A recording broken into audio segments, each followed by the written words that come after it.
Hello, hello everyone. Good afternoon, good morning, good evening, depending upon when you are watching this video.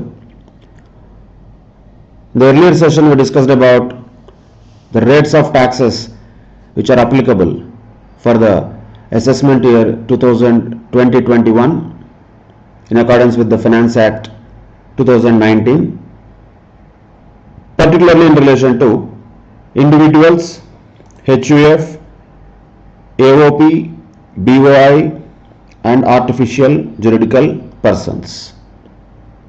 And the rates of tax have been prescribed as follows. Where the income does not exceed 2,50,000, there is no income tax leviable, so the tax rate is nil. Where the income exceeds 2,50,000 but does not exceed 5 lakhs, that means the income is somewhere in between 2,50,000 but not more than 5 lakhs. In that case, it is 5% of the income by which the total income exceeds 2,50,000. Simply, this can be understood like this: 5% of income minus 2,50,000. 5% of income minus 2,50,000 is the way to calculate if the income is falling between 2,50,000 and 5 lakhs. Of course, you need to be very clear with these words. Does not exceed 5 lakhs. For example, if the income is exactly 5 lakhs, that also means it is not exceeding 5 lakhs. But here, does not exceed 2,50,000 means even if the income is exactly 2,50,000, the tax rate applicable is still nil. So here this one starts from 2,50,001 rupee till 5 lakhs, like that.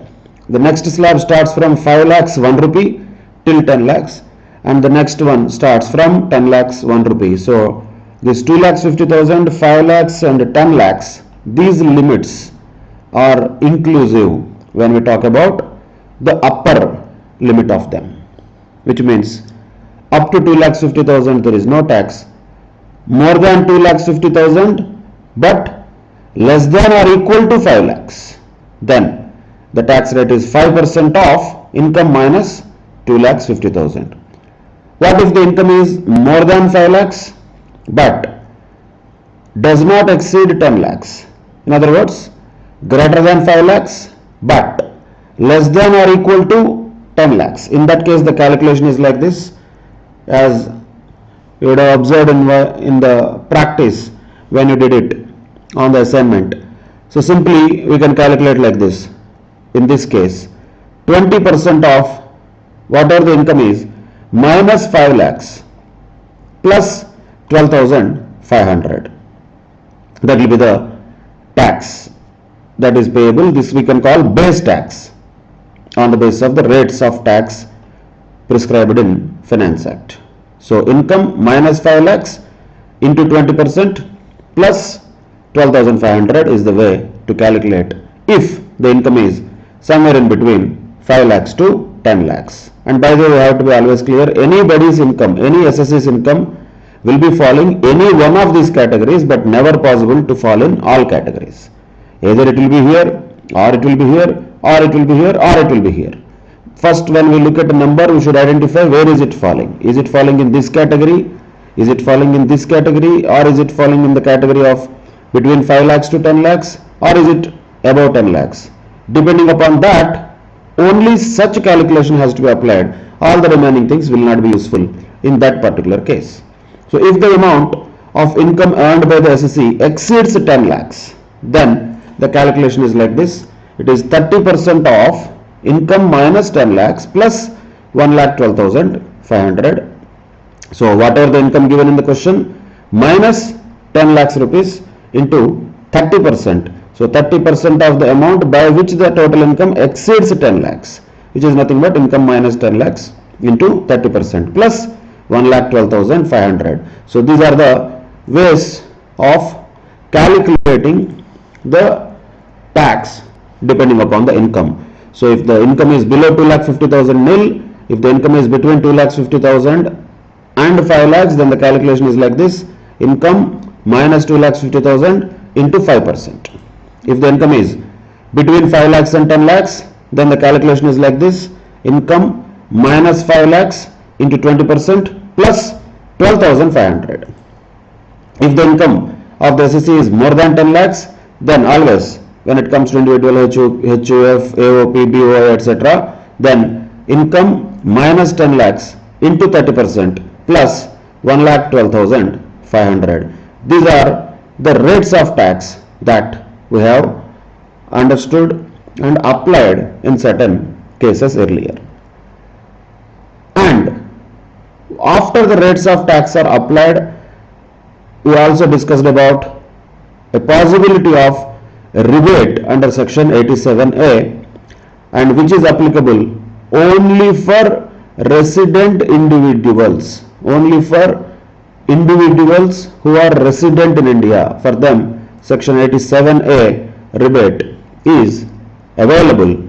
Of course, another condition is that their total income should not exceed 5 lakhs rupees. So resident individuals whose income does not exceed 5 lakhs rupees are eligible for section 87A rebate, and the maximum rebate that they can claim is 12,500 rupees, or the amount of tax that they shall pay, whichever is less.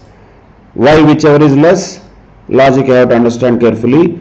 The rebate under no circumstances can exceed the amount of tax itself that is payable by the SSC.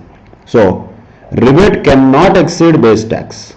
Whatever the base tax we calculate using the rates, or 12,500, whichever is less, will be the rebate. And in case rebate is available, the net tax liability paid by the SSC will be always nil. Why? Because if, for example, the rate of tax applicable to the SSC in this case is 5%, if an SSC earns an income of say 4 lakhs rupees, so between 2,50,000 and 4 lakhs there is an income of around 1,50,000. So 2,50,000 to 4 lakhs, 1,50,000 into 5% comes to around 7,500. Since it is less than 12,500, entire such amount is allowed as rebate. Means what? Effectively, the understanding of this particular provision should be, if any SSC is eligible for 87A, and conditions are these two: income should not exceed 5 lakhs and they should be resident individuals. If these conditions are satisfied, if any SSC is eligible for section 87A, then automatically the tax payable is nil. That's all. So maximum amount of rebate because of this available will be only 12,500, that is section 87A, not applicable in all cases, only in case the income of the SSC does not exceed 5 lakhs, and that too when the SSC is a resident individual. So these are the crucial things that we applied and understood in the earlier session. This is rates of tax, this is rebate under section 87A.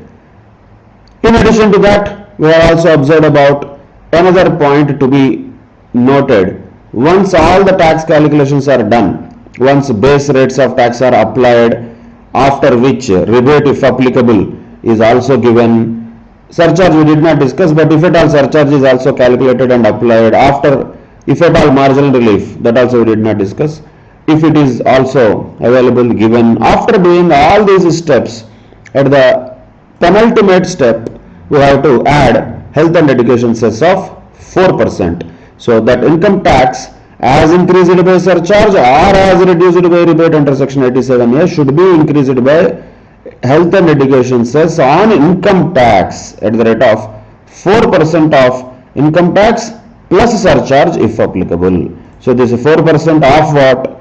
4% of already whatever the income tax that is calculated, we can call it base tax for our reference, plus surcharge if applicable. On that, over and above that, 4% is calculated as health and education cess.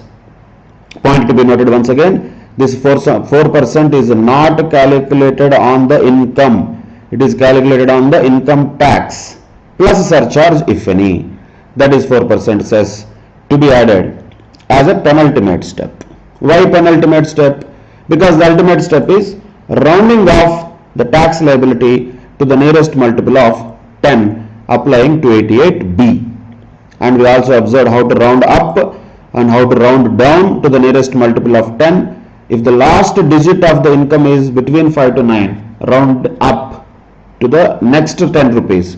If the last digit is between 1 to 4, round down to the below 10 rupees. That is 288B, rounding off of tax liability to the nearest multiple of 10. Of course, 288A is also applicable, which is actually the first step that we do after the total income is given already in the question to us. In reality, this has to be assessed. This is what actually assessment means. This is what assessment means.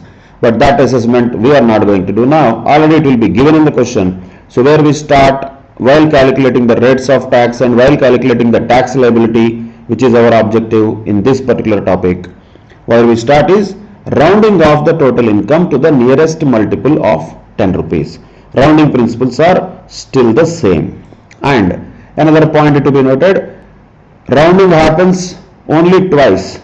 Once the total income is there, you round it to the nearest multiple of 10. After calculating the tax liability, after adding the education cess of 4%, again you round it to the nearest multiple of 10. In between, we don't have to round it a many number of times. So the rounding should not happen in between. If at all there are decimals which are coming, they can be left as they are. We don't need to round them particularly. Even if we round them also, that rounding has to apply for normal mathematical rounding. The law does not prescribe any rounding principles for intermittent calculations. However, practically it is not even required to round anything in between. Why? Because all these things can be done just in one step by continuing with the calculation on the calculator. So, though for understanding purposes we have all these steps, that does not mean all these steps have to be actually put on paper every time. Beginning, now we are doing that. Once you practice more and more, these all steps can be done just continuously on the calculator in one shot. So, by the end of this chapter, we should reach to that level. Once we reach to that level, this intermittent rounding question will not arise. That will be sorted out later. But as of now, focus should be on what are the rates of tax. You should remember these things very well. And if you want to remember them like a formula also, there is no problem. But ultimately you have to remember them. These are the formula you can say for computation of base tax. After computing the base tax, if rebate is applicable or not, you have to check according to the conditions. Cess is always applicable, no exception for cess at all. Always cess is there, will be there. You cannot say forgot to add cess and all. It has to be added before finding out the final income tax liability of the SSE. So cess is not something exceptional. Cess is always there, irrespective of the type of SSE, irrespective of the tax liability of the SSE, and irrespective of any other provisions. Cess is always there at the rate of 4%. So that is a common point which should be always remembered and done. So you just calculate and stop the calculation of tax only by using base tax. That will not give the correct answer. Cess of 4% has to be added. Then only what the answer is resultant will be called as correct answer. So these are the things that we discussed yesterday. And of course, we have also understood that the rates of tax that we are using here are the ones which have been prescribed in Finance Act.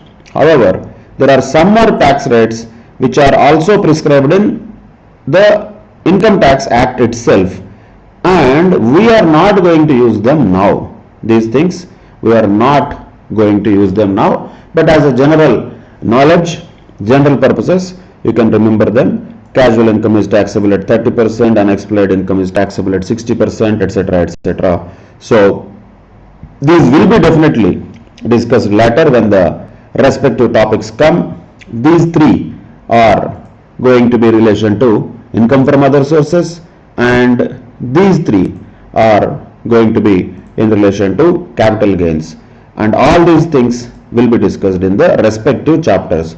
Right now what we are doing is the rates of tax as specified by the Finance Act of that year. For us it is 2019 Finance Act. For us assessment year is 2020-21.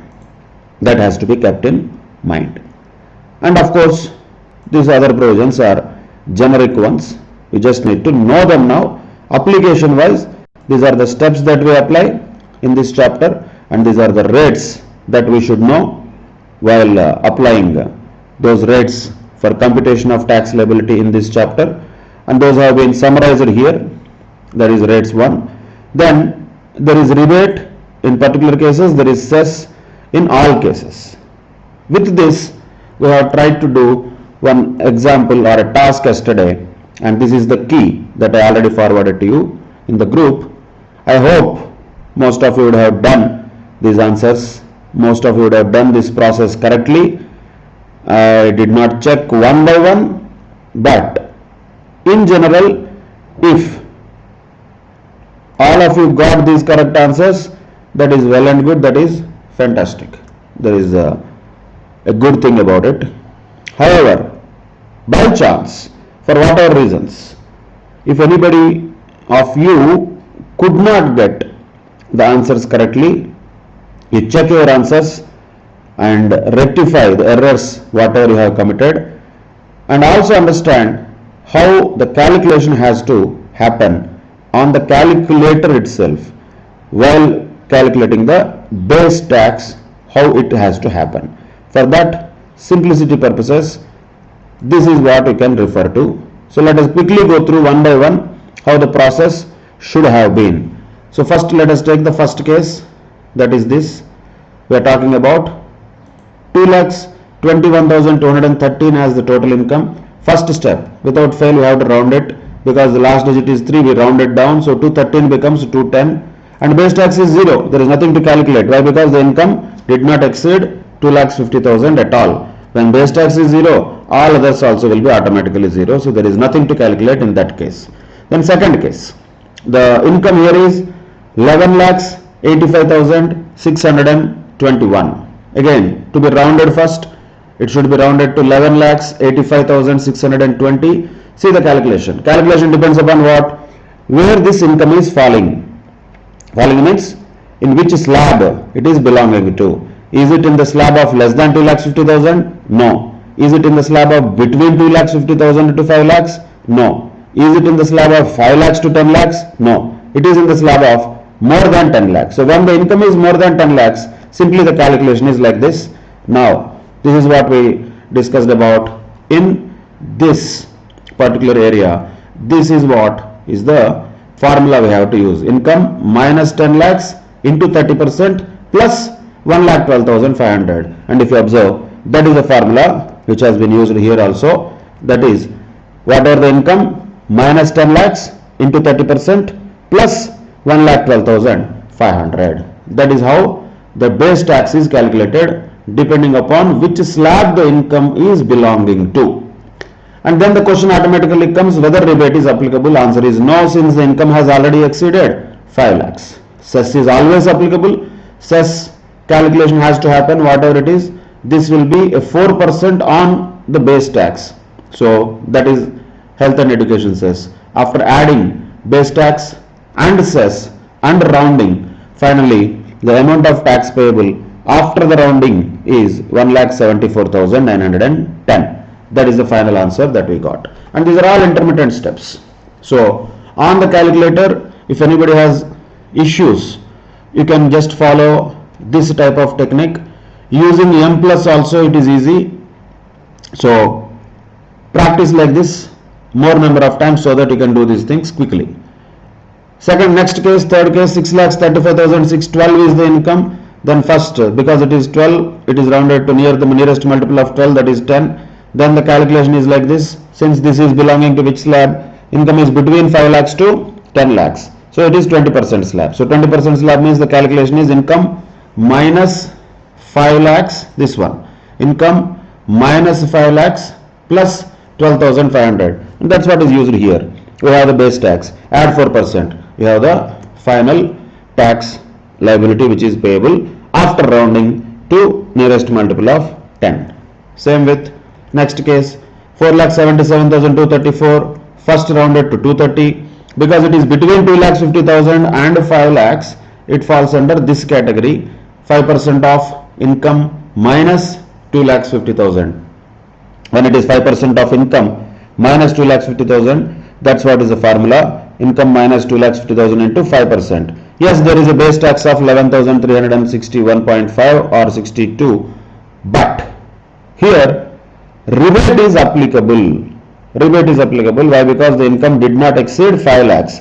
How much rebate is applicable? Either the tax or 12,500, whichever is lower. Which is lower here?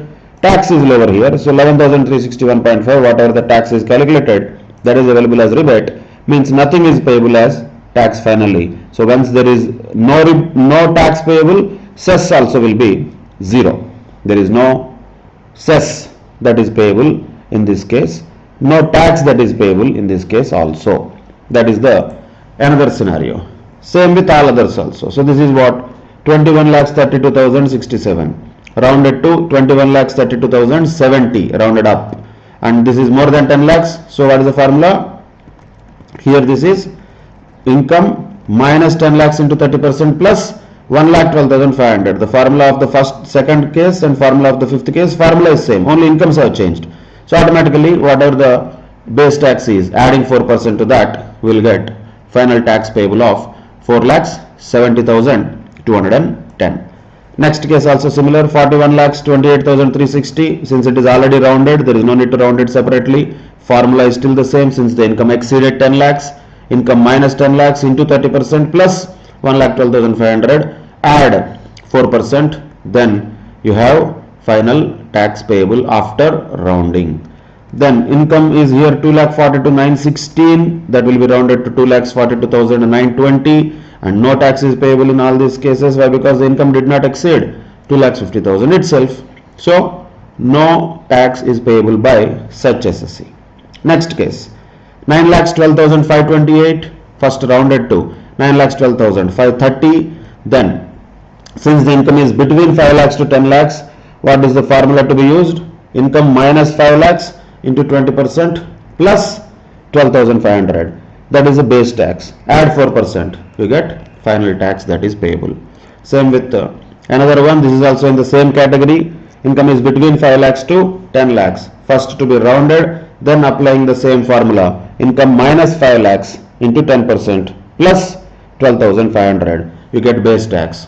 Then add 4%. You get the final tax liability and round it to the nearest multiple of 10.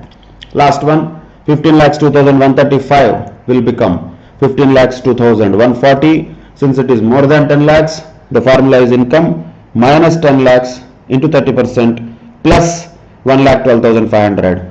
That gives base tax. Then add 4% cess. Then you get the final income tax payable after rounding of 2,73,670. So the final answers for this particular assignment is this: 0, 1,74,910, 41,210, 0, 4,70,210, 10,93,050, 0, 98,810, 65,380, 2,73,670. These are the final answers. Check with your answers and then find out where your calculations went wrong. And also practice these things maybe more number of times, even if your answers are correct, so that you can improve the speed. Speed is also equally important like accuracy, but accuracy first preference while learning. Speed will not come immediately. Speed will only come with practice. So first thing first, we have to learn properly how to calculate tax. Then the speed will definitely be added when you practice it again and again. So do that practice and try to improve the speed also using calculator in one shot. Whatever the income is, directly by looking at that income, you start on the calculator with the rounding step.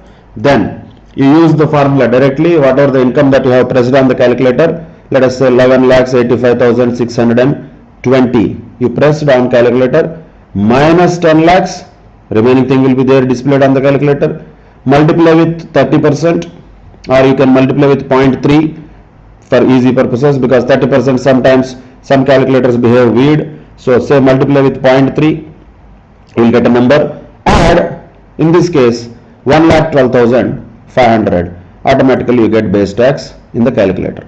M plus, then into 4%, you get cess. M plus that also, you get final tax payable. Then round it according to the rounding principle of 288B. So rounding happens here 288A and also here 288B. 2 times the rounding required, if required only. If it is not required, not required. So that is how the process has to be followed, and all these things should happen one shot in the calculator. The intermittent steps need not be written on the paper. They can be all done in calculator itself using M plus and also using markup feature. Let us say you have base tax 1,68,186. Directly you can do this plus 4%. Directly you will get some amount.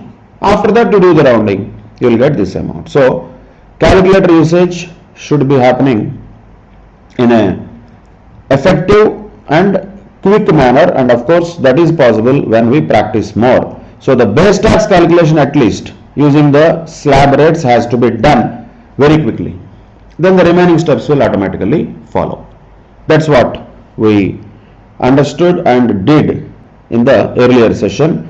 Now today let us continue with some more things which we did not discuss yesterday.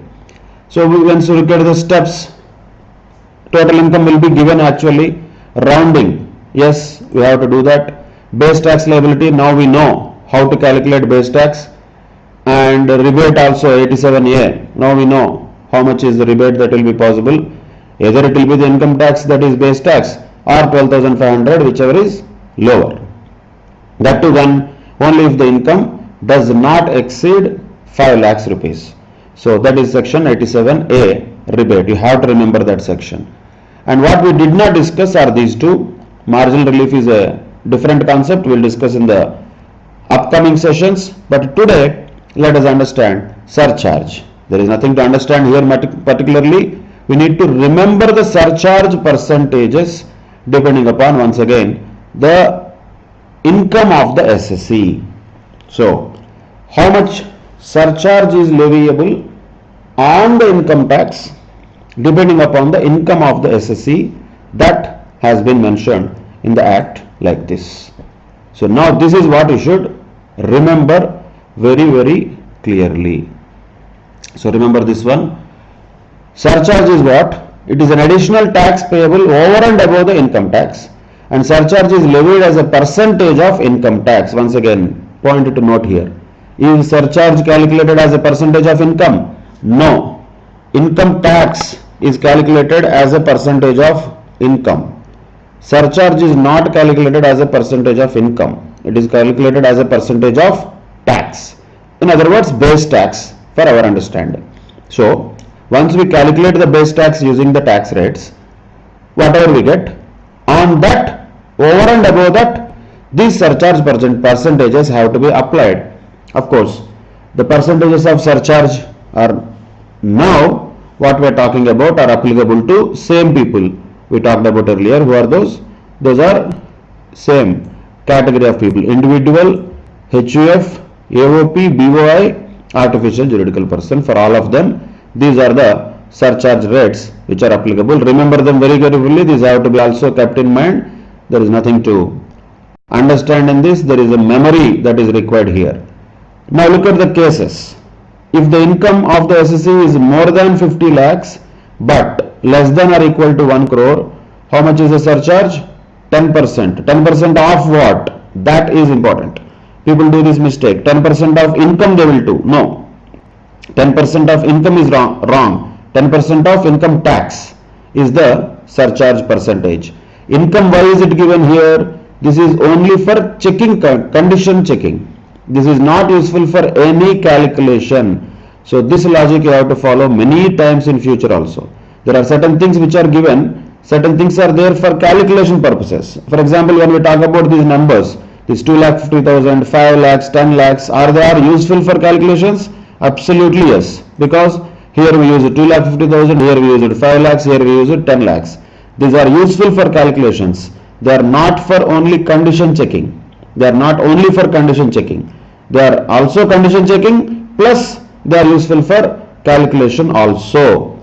If this 4%, for example, is it a condition checking? There is no condition at all, because in all conditions this 4% is automatically applicable.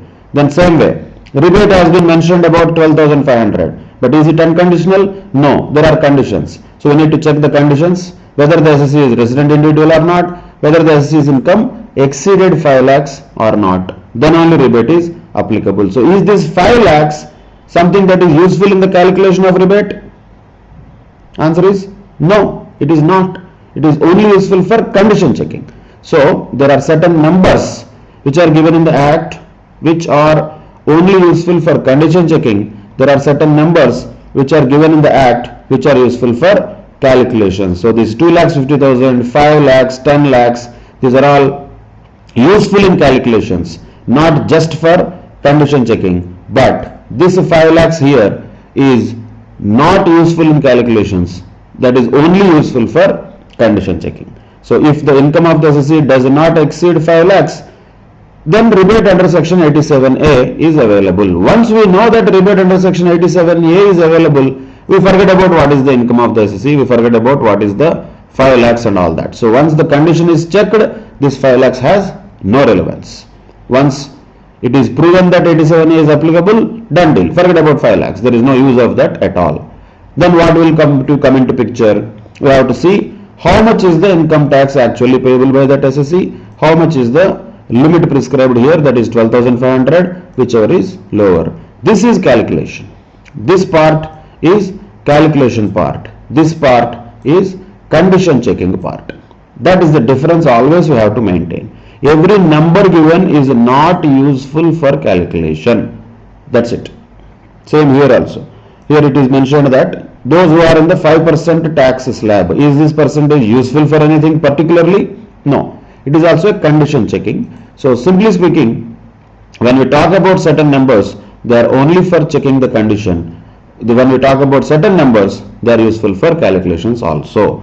Now coming to surcharge, are these 50 lakhs, 1 crore, 1 crore, 2 crore, 2 crore, 5 crores, 5 crores, all these are all numbers, right? All these numbers, are they the numbers really useful in calculations?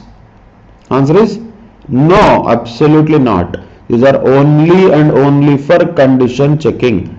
If, condition itself starts with always if the income of the SSC is more than 50 lakhs but less than or equal to 1 crore, then that's all. Once the SSC falls in this category, we don't care about these numbers, forget about them. Then what? What we care about?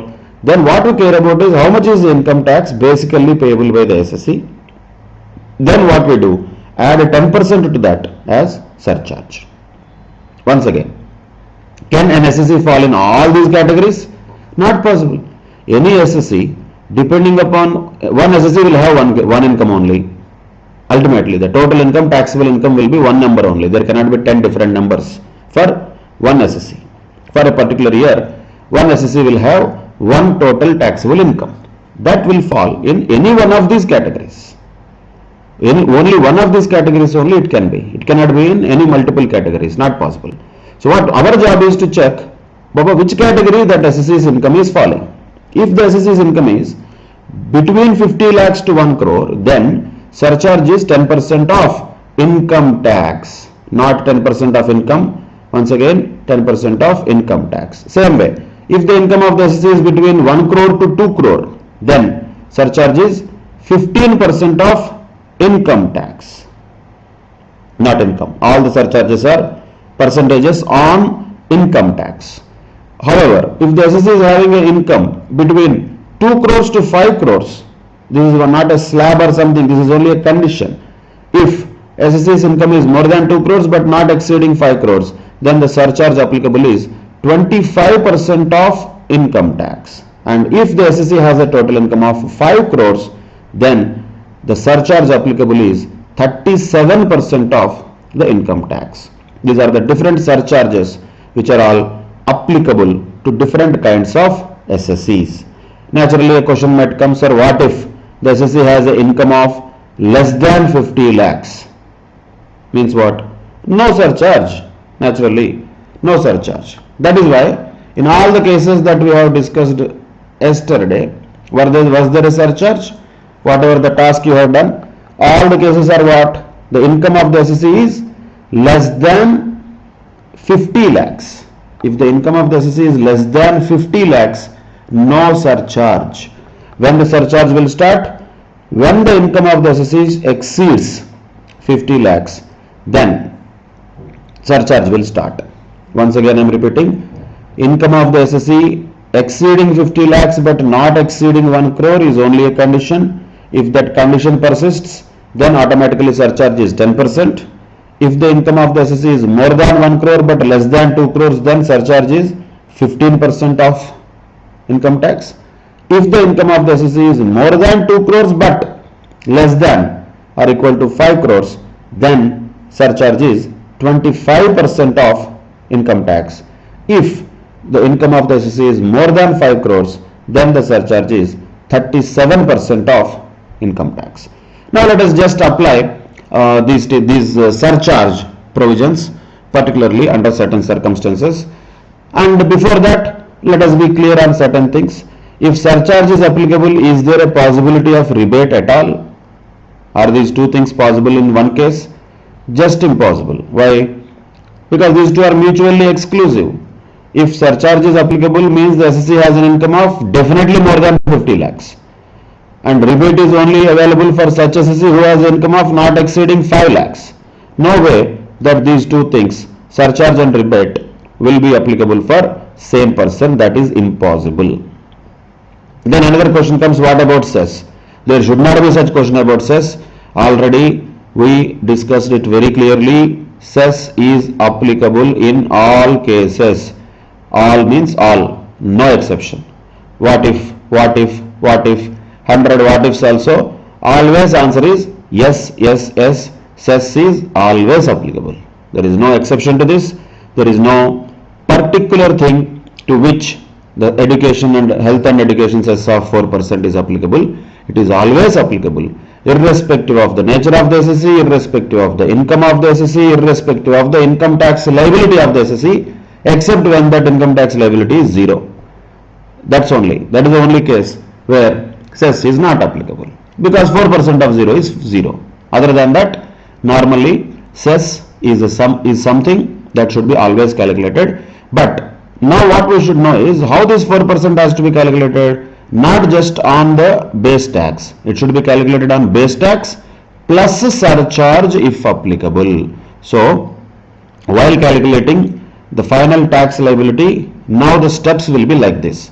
Now we are not talking about rebate, because these two are not possible to be there in one case. Now we are talking about such situations where surcharge is applicable.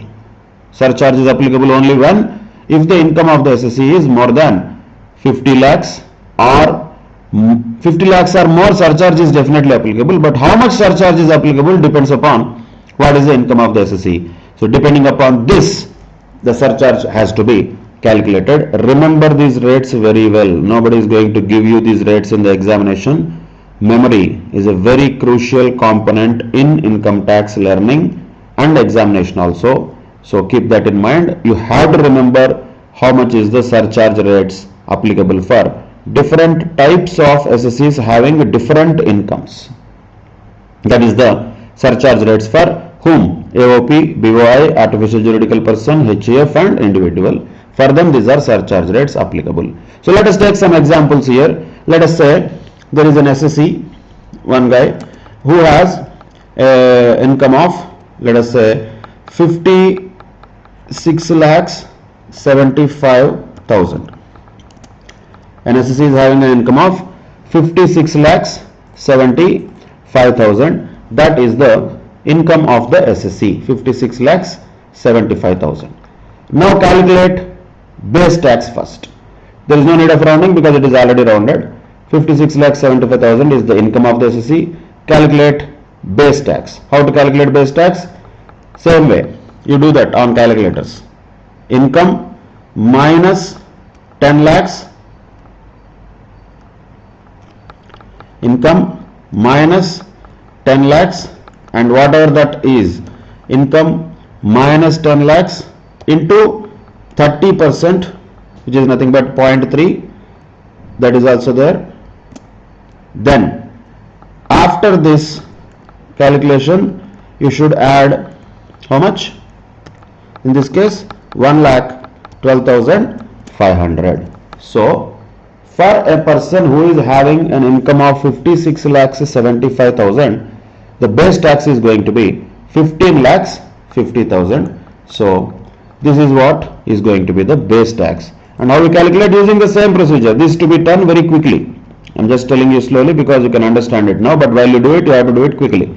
Income minus 10 lakhs into 30% plus 1,12,500, automatically we should get base tax. But now, since the income of the assessee has exceeded 50 lakhs but did not exceed 1 crore, the surcharge rate applicable for such person is 10% of income tax. So do this, calculate 10% of income tax, what we already calculated. So on this 10% means 0.1, that is how much? 1,51,500. That is the amount of surcharge. So let us call this base tax, let us call this surcharge. Then adding these two is important here. Why? Because the cess that we calculate 4% has to be calculated on what? On income tax plus surcharge. So cess has to be calculated on this at the rate of 4%. Then final tax payable will be what?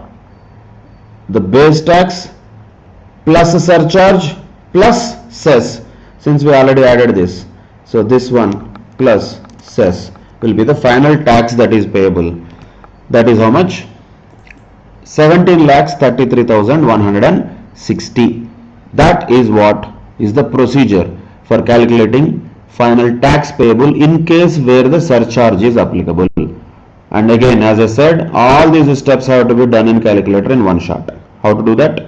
Start with 56,75,000 minus 10 lakhs into 30% or 0.3, just say 0.3, that is easier, plus 1,12,500, you get base tax. Then you can just add directly plus 10%, that gives you income tax plus surcharge. Then you add plus 4%, that will give you the final tax liability. Since all these are round numbers, rounding is not required. If this is not rounded, we have to round it first. If this is not rounded, we have to round it also at the end of the process. This is how income tax has to be calculated when there is a surcharge also applicable. Now let us take some more examples. Let us say some assessee is having an income of 88,88,000. 88,88,000 income he has. Let us just take as a example 88,88,000.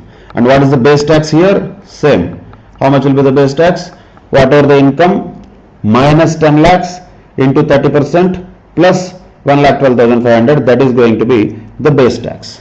Now how much is going to be the surcharge here? That is also same, whatever the base tax into 10%. Why 10%, sir?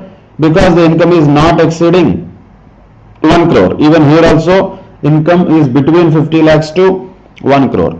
While deciding this 10%, this number has to be observed only, but this number has no relevance in calculation. Once you decided how much is the surcharge percentage, use that percentage on what? Don't calculate 10% on this. You have to calculate 10% on this.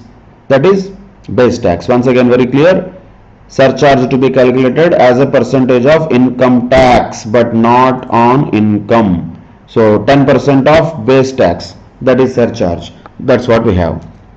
Add these two. Adding these two will get 27,26,790. Then just take 4% of this. Always the cess calculation is same. 4% of income tax plus surcharge.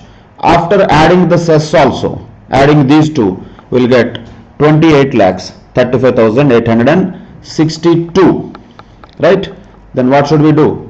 We should round it to how much? 60. We should round it to 60. Finally, after rounding, that is the tax that is payable after rounding of 288B. So here there is no need of rounding in the first case. Sorry. First case will be same, that is 17,33,160, since rounding is not required. Here 862 has to be rounded to 860. This is the final tax that is payable in case an SSE has an income of this much. These are all examples only.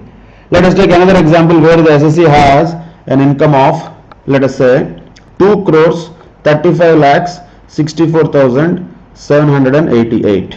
Just as a number, 2 crores 35 lakhs 64,788, some random number. First point first, we have to round it. 788 should become how much? 790. Let us do that first. Rounding you have to do. 88 became 90. Then base tax has to be calculated the same way. Since all these incomes, wherever surcharge is applicable, they are all already in the highest slab. Automatically the calculation will be always the same. So there is no need to think which slab and all. Always it is the highest slab only. Why? Because highest slab itself starts when the income exceeds 10 lakhs. Surcharge starts when the income exceeds 50 lakhs. Naturally, wherever surcharge is there, automatically income is always more than 10 lakhs. So the calculation is same. Income minus 10 lakhs into 0.3 plus 1,12,500. Simply directly one shot calculation we can do. That is base tax. Then surcharge here has to be calculated carefully. How much is the surcharge in this case? Then you have to check where the income is falling in between. What is the income here? Income is more than 2 crores but less than 5 crores, isn't it? But because the income is 2 crores 35 lakhs 64,790. So it is in this third category. More than 2 crores but less than 5 crores. So how much is the surcharge in that case? It is not 10%. It should be 25% or 0.25. That much surcharge is payable. Of course, once we add these two, the amount of tax after adding surcharge will be 86 lakhs 2,421. Then cess calculation is always the same. 4% of what? 4% of base tax plus surcharge. That is 4% of 86 lakhs 2,421. Then we have the tax liability before rounding like this.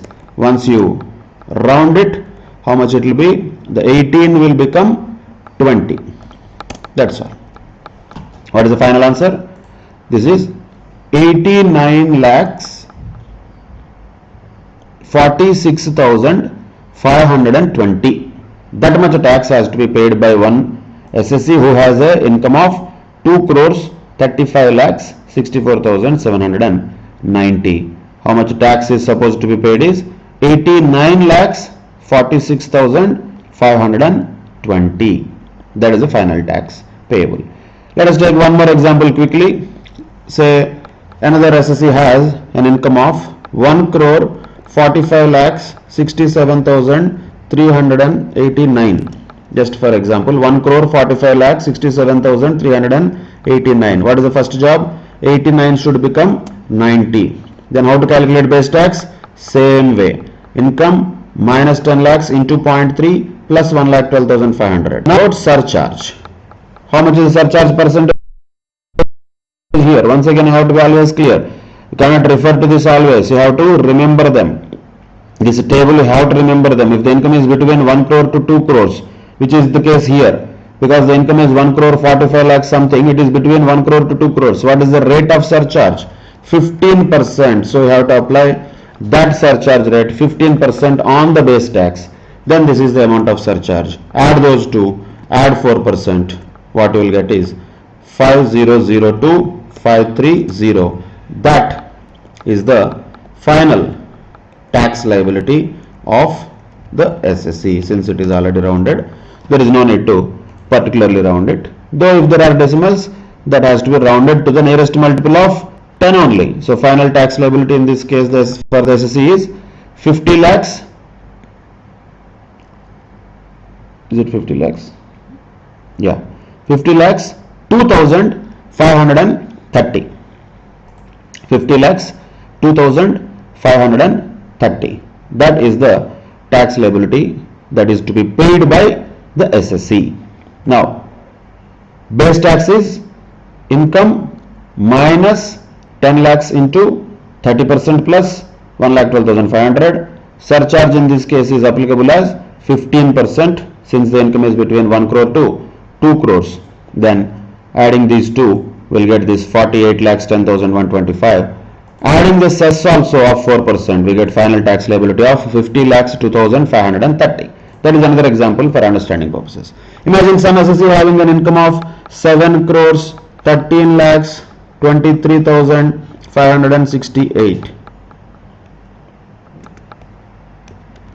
Say 7 crores 13 lakhs 23,568. That is the income. So 68 should become what? First immediately 288A, 68 becomes 70. So 7 crores 13 lakhs 23,570. Just for example, some number.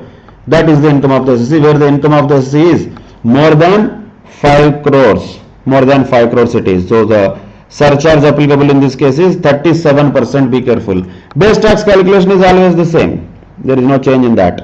How the base tax is calculated? Income, whatever the income, minus 10 lakhs into 30% plus 1,12,500. That gives base tax. But surcharge has to be calculated carefully. How much is the surcharge here?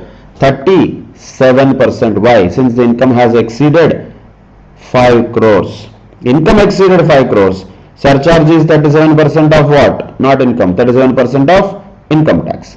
Once you have surcharge, add these two things. That gives us 2 crores 90 lakhs 57,112 as the income tax including surcharge. Add 4%, you will get this amount of cess and tax that is payable. This has to be rounded. And how to round this once again? 97 it was. So it has to be rounded to nearest multiple, that is 400. So final tax liability is how much here? That can be told as, I think, 340, not 400, yeah. So this is the final tax liability.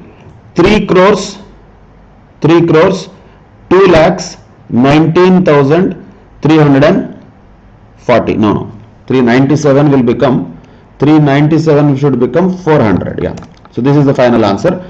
3 crores 2 lakhs 19,400. So 397 nearest multiple is 400. So that is the final tax liability after rounding it off according to 288B. But understand this very carefully. Depending upon the income, the surcharge percentages are changing according to this table. If the income, as in these first two cases, is between 50 lakhs to 1 crore, then the surcharge rate we applied was 10%. If the income was more than 1 crore but less than 2 crores, as in this case, the surcharge rate applicable was 15%. If the income is more than 2 crores but less than 5 crores, then the surcharge rate applicable is 25%. If the income is more than 5 crores, then the surcharge rate applicable is 37%. And once we add surcharge to the basic tax and add 4% on the total of that, then we get the final tax liability. After rounding, these are the final amounts that are payable by the SSE as tax. This we can call the tax liability of the SSE after considering surcharge also, since in these cases surcharge is applicable. Surcharge is not something always applicable, only applicable for those SSEs having this range of incomes. This is the law. If you just identify why this surcharge is there, as we can easily understand, income tax itself is a kind of Robin Hood tax. What is the purpose of income tax? The nature of it is progressive. Means the rich has to be taxed and that has to be distributed to poor. Distribution of poor is none of our hands.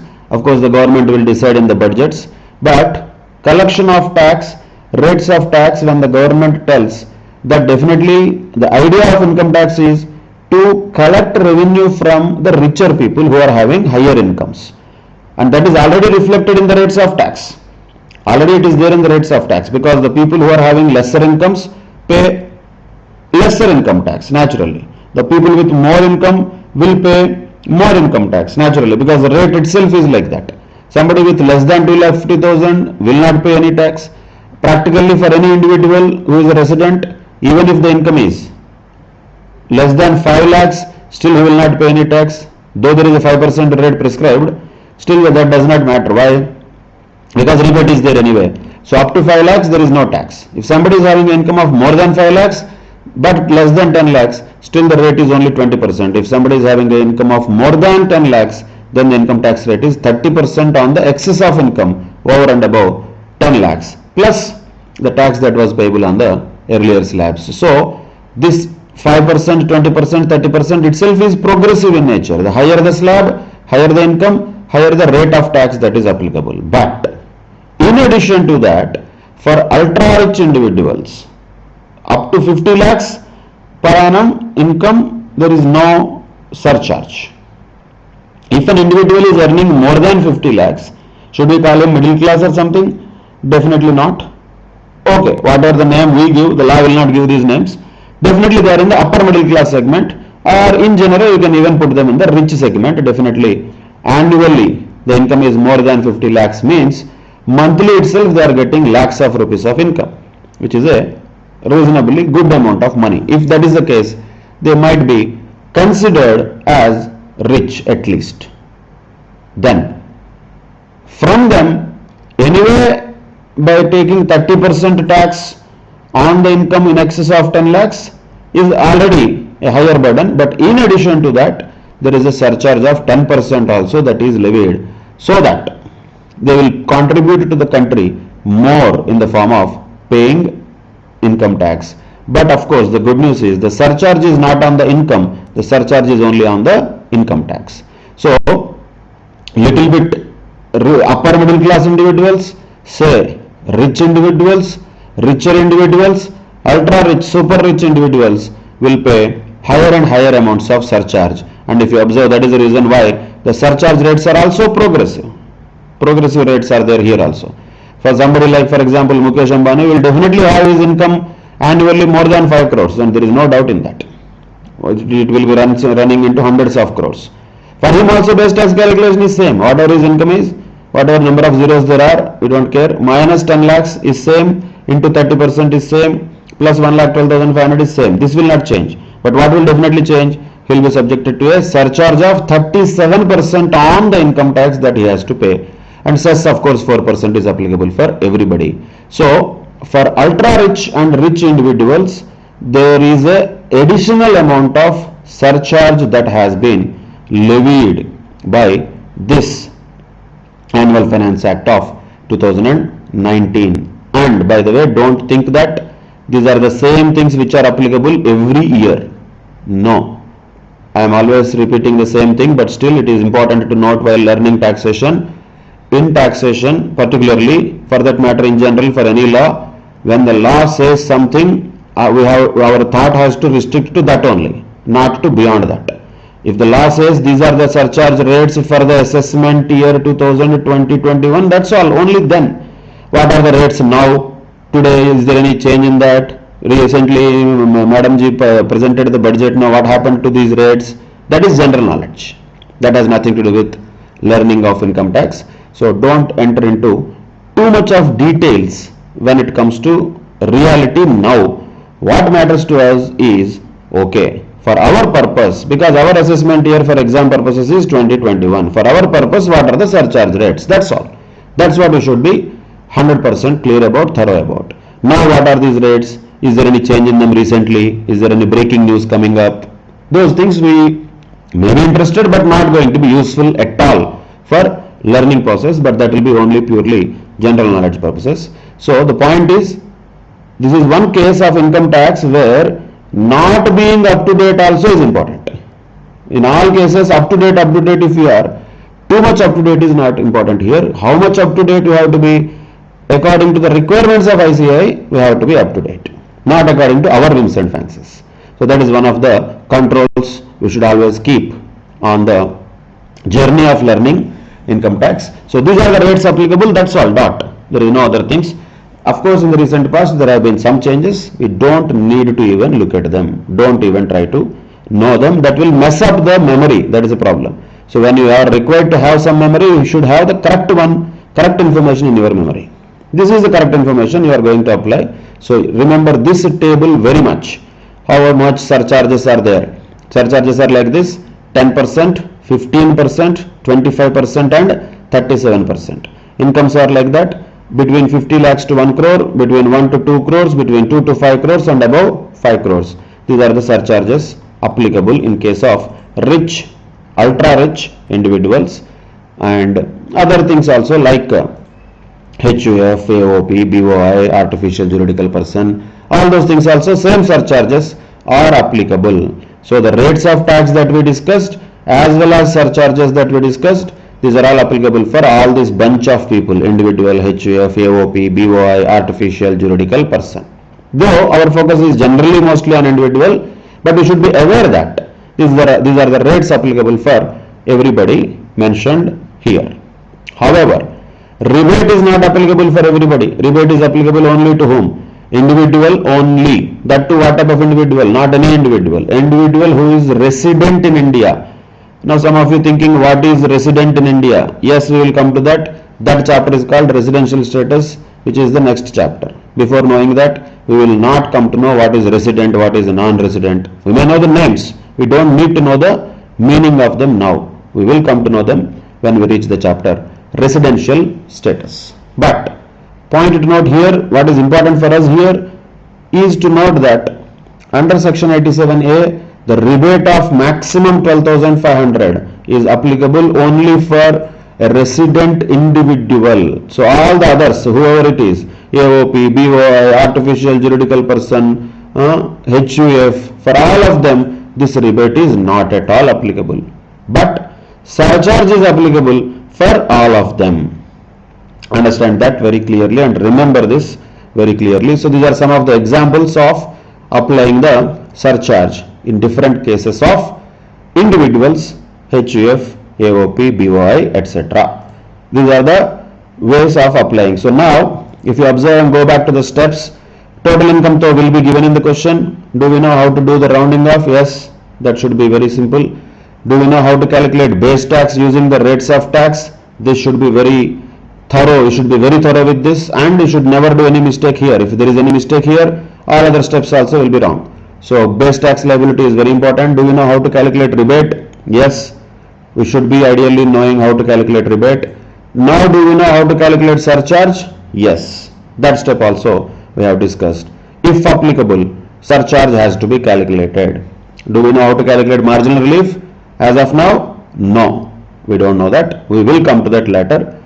If available, how to calculate marginal relief. That is a separate discussion altogether. Let us not mix that with general computation of tax liability also.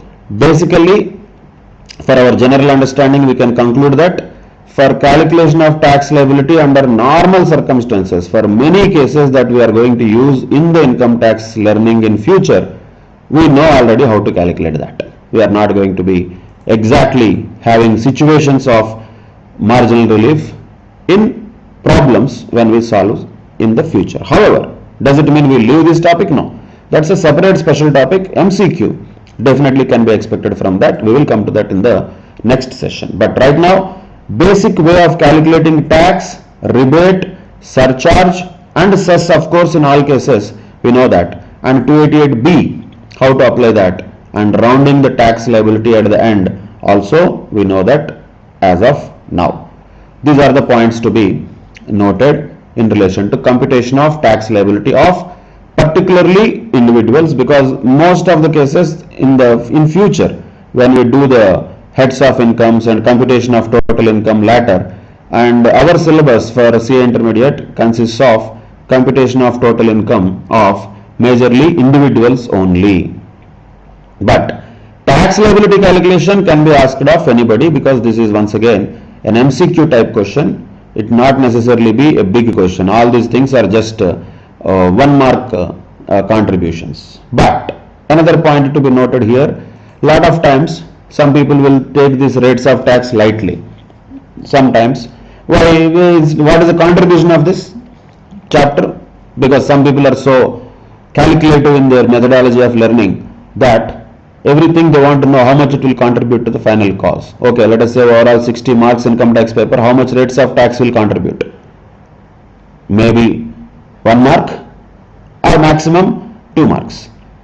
So some people may think, what happens if this 1 or 2 marks is not there in the 60 marks? If that is the attitude, it is going to be very dangerous. Why? Because every chapter, every topic will have its own contribution in the final result, and the major difference between a successful CA student and a person who does not qualify examinations in chartered accountancy will be those who give respect to the marks, whether it is 1 mark or half mark or even 2 marks. Small number of marks have to be respected. If there is a reluctance there, if there is a casual mentality there, that definitely costs in the main examination while the total comes out and the result comes out. So be very careful. Irrespective of the number of marks a topic contributes, every topic is important. Even if it contributes 1 mark also, that is a huge number. Like that we should feel. We should not feel light about 1 mark kya hota. No, that is not the attitude with which these examinations can be approached. That is one point. Second point, this rates of tax may be having an addition of 1 mark only. However, if it is not learned properly, it may have reduced the number of marks in overall, because in any question this can be asked. Imagine if, let us say, 2-3 questions in the examination, one question related to capital gains, one question related to say salaries, another question related to income from other sources, or maybe a comprehensive question on all heads of income, has this also calculate tax liability, also calculate tax liability. This can be added anywhere. In that case, that may be just a working note in a bigger question. The original question may be, let us say, 6 to 8 marks. But this also calculate tax liability will carry its own marks, say another 1 mark. So there, that 1 mark may not be just 1 for the entire paper. That may add to 2, 3, 4, 5 marks if it comes to the entire paper. But we may not be able to see that as a question. There is never going to be a question on compute the rates of tax, compute the tax liability in the following cases. 4 marks question, 5 mark question is never going to come. Not going to be there like that. However, silently, indirectly, undercurrent, this chapter will contribute to your marks, because as I said earlier, the computation of tax liability is something that can be added. It can be added in any question. That is why you cannot take this chapter light. More practice is required, more thoroughness is very much required in computation of tax liability of any type of SSC, but so far what we have discussed about is particularly individuals, and though these rates are applicable for other types of SSCs also. Now let us just take this to a simple different type of SSC. As of now, what are we talking about is a normal SSC who is a individual, HUF, AOP, BOI and artificial juridical person. And we know all these steps except marginal relief. We know all the steps how to calculate tax liability. Now, there are 2 special cases here, simply speaking, where the SSC is a senior citizen and where the SSC is a super senior citizen. These words are not used in law, but we are using them for understanding purposes. Let us take this. Say an SSC is a senior citizen. Who is that? A resident individual. Very important. Whereas these rates of tax are applicable for all individual, HUF, AOP, BOI, etc. Whereas these rates of tax are applicable only resident individuals. And what is the age of them? 60 years or more, but less than 80 years. So they are 60 years or more, but not more than 80 years. So 60 to 80 if the age of the individual is, and that to what type of individual? Resident is a very important word here. Resident individuals will get not a great job, but still some relaxation in the tax liability. How? For them, the basic exemption limit normally, which is 2,50,000, increases to 3 lakhs. That's all. Means what? Up to 3 lakhs, their tax liability is nil. Between 3 to 5 lakhs, their tax liability is 5%, that is same. So instead of taking income minus 2,50,000, for those people who are aged between 60 to 80 years, what we will take? Income minus 3 lakhs instead of 2,50,000. Rate is same, rate is 5%. Don't worry about rates, rates are going to be same. So for them it is the income tax payable if the income exceeds 3 lakhs but does not exceed 5 lakhs. What if the income exceeds 5 lakhs? Other slab is same but does not exceed 10 lakhs. Same, 20% of income minus 5 lakhs. So far same. But observe this. Earlier we used to add how much here? 12,500. Now we are adding only 10,000. Understand the reason why. What is this 10,000? That is nothing but 5% of difference between 3 to 5 lakhs, because they already crossed this slab and came to this slab. What is the difference between 3 to 5 lakhs? Up to 3 lakhs nil. 3 to 5 lakhs difference is 2 lakhs. 2 lakhs on that 5% is how much? That is what this 10,000 is all about. That is a 10,000 which is nothing but 5% of 2 lakhs. During this slab, what is the calculation? No change. Income minus 5 lakhs into 20%. Same way, if the income exceeds 10 lakhs, then calculation is still the same, 30% of income minus 10 lakhs. But once again, instead of 1 lakh 12,500, how much it is here? 1 lakh 10,000. Why? Logic is still the same, because this is slab 0, this is slab 10,000, already what we calculated. This is slab, already they crossed it. This is slab, what is the slab here? Between 5 to 10 lakhs. Difference is 5 lakhs. 5 lakhs into 20%. 5 lakhs into 20%. 1 lakh. So here 1 lakh, here 10,000. That is 1 lakh 10,000. Plus 30% of the income which exceeds 10 lakhs. So income minus 10 lakhs into 30% plus 1 lakh 10,000 in case of senior citizens who are age 60 to 80 years, but these are applicable only for resident individuals. Be very clear on this condition. For them only this little bit of relaxation is given. If you observe in general, what is the maximum benefit they get? Around 2,500 rupees. Okay, small, big, we don't have to judge that. That is what the law is giving them, little bit benefit. Why, sir? Because these are old people. Some benefit has to be given to them. So that is like a compassionate grounds. Government has given a little bit of lesser rates of tax for them. Rates are same, but what they have simply done, increased the basic exemption limit from 2,50,000 to 3 lakhs. That has changed all these calculations. Rates are not changed. It is the same 5% in this slab, same 20%, same 30%. So rates are same, but basic exemption limit has definitely changed. That is about senior citizens we can call. Then we can say super senior citizens or whatever the name we give, but basically who are these people? Resident individuals of the age 80 years or more. 80 years or more at any time during the previous year. So don't ask me, अरे इतना बुड्ढे लोग कैसे इतना पैसा कमाते हैं? That is none of our business. There will be people who get income irrespective of whether they do any work or not. So these questions will not be valid. How can a minor get income? How can an old person get income? That is none of our business. If he gets an income, what is the provision? That is our business. If a resident individual with an age of 80 years or more has an income, then what are the rates applicable to him? Look at the basic exemption limit. The first slab of 5% is not at all there for them. Why is that? Because for them the basic exemption limit itself is 5 lakhs. So for a normal person, basic exemption limit is 2,50,000. For a senior citizen, basic exemption limit is 3 lakhs.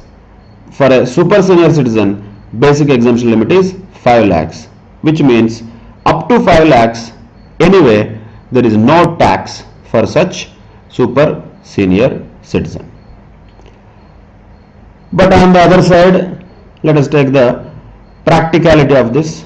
Imagine somebody is a resident with the age of 80 years with an income of less than 5 lakhs, let us say, then anyway he will not pay any tax.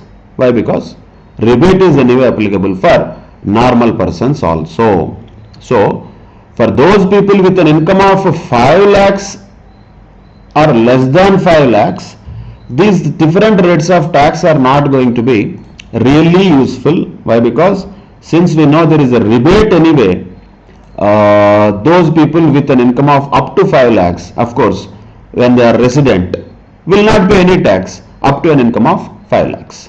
So even this is calculation required, 5% of income minus 2,50,000, 5% of income minus 3 lakhs. Effectively, if that person is a resident individual, zero tax they will pay because of the application of rebate. But understand this carefully.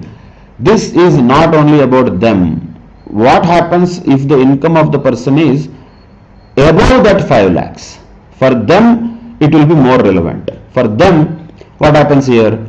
In this case, you will add 12,500 if the age of the person is below 60 years. But if the age of the person is above 60 but not more than 80, then you will not add 12,500, rather you will add only 10,000. So there is a benefit here. In this case, this slab, practically there is no benefit. If anybody is in this slab of income of less than 5 lakhs and is a resident, there is no benefit much, whether he is 80 years, 60 years or normal person, because anyway he is not going to pay any tax up to an income of 5 lakhs. But if a person is having an income of more than 5 lakhs, then definitely there is a benefit. If that person is a senior citizen, instead of adding 12,500 here, we will add only 10,000. Instead of adding 1,12,500 here, we will add only 1,10,000, which means there is a benefit of around 2,500 in the case of senior citizen, right? Then, what about super senior citizen? Up to 5 lakhs, nothing is payable as tax. But if the income of the person exceeds 5 lakhs but does not exceed 10 lakhs, then directly 20% of income minus 5 lakhs. There is no plus here. Why? Earlier there is no slab at all on which there is any calculation required. So straight away income minus 5 lakhs plus into 20%. That's all. So how much saving you can say? When compared with this, there is a saving of 12,500 for this person. When compared with this, there is a saving of how much for this person? Around 10,000 rupees is there for this person who is a super senior citizen. Same way, if the total income exceeds 10 lakhs, this is common, income minus 10 lakhs into 30% common. But instead of adding 1,12,500, here we will add only 1 lakh. Why 1 lakh? Only one slab is there before this. Prior to that was nil slab. Why 1 lakh? Difference between 5 lakhs to 10 lakhs is 5 lakhs. 5 lakhs into 20% is 1 lakh. That is 1 lakh to be added here. So once again, how much saving is there for a super senior citizen compared to a normal person? That is 1,12,500 here. Here only 1 lakh, means there is a difference of same 12,500 saving. Compared to a senior citizen, there is a difference of 10,000 rupees. Here you have to add 1 lakh. Here you have to add 1,10,000. So point here to note is, for a normal person we know already how to calculate the tax. If nothing is given in the question, age of the person is not given in the question, don't assume he is old, 99 years and all that. That is a ridiculous assumption.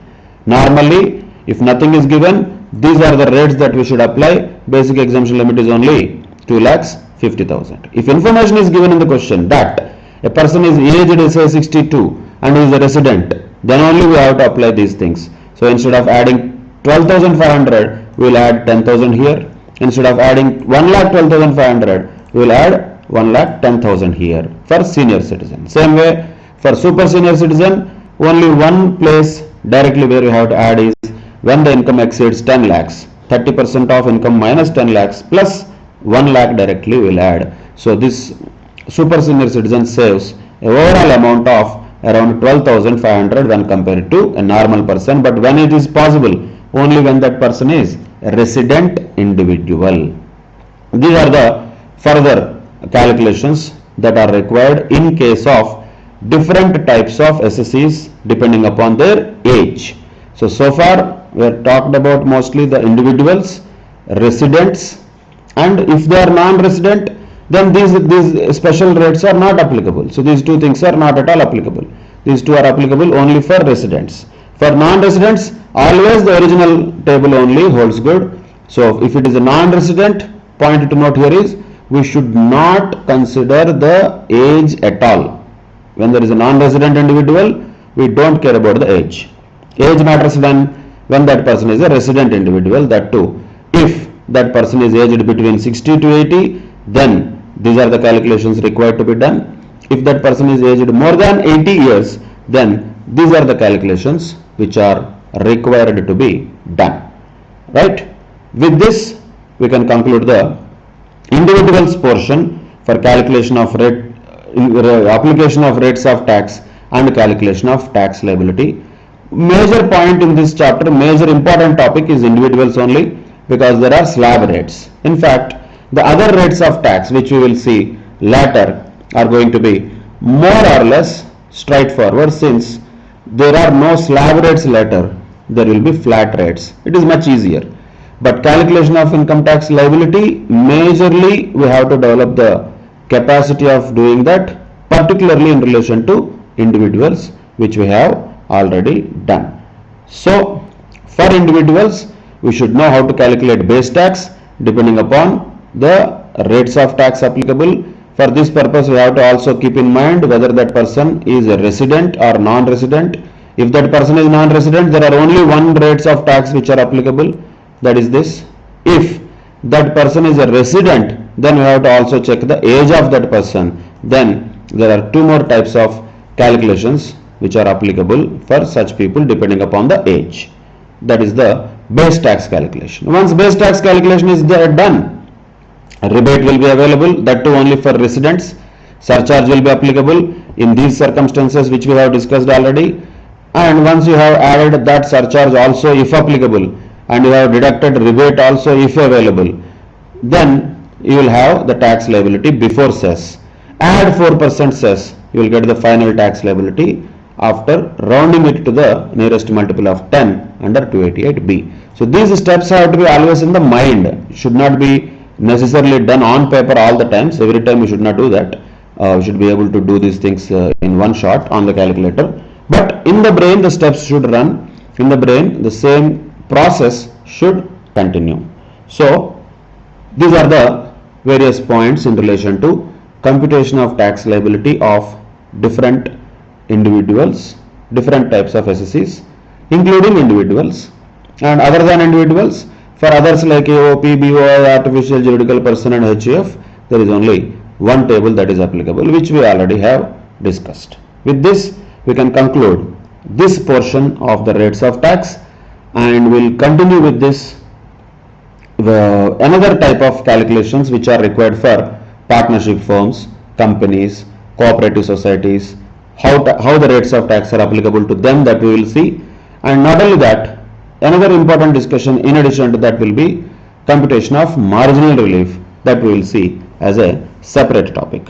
But for now, the rates of tax implications and computations which are required for our general purposes in this learning of income tax are done. So these are the core things that we are supposed to learn in this topic, and very quickly and very thoroughly we should all revise these things and practice these things many number of times, and we'll come with some more rates of tax to different assessees and also the concept of margin relief in the upcoming classes. Right now, these rates of tax and other provisions in relation to surcharge, cess, rebate, etc., these are the core provisions we can say in this chapter which are completed. Right? With this, we can conclude the current session, and we'll come up with some more discussion on other topics in the next session. Till then, bye bye, take care.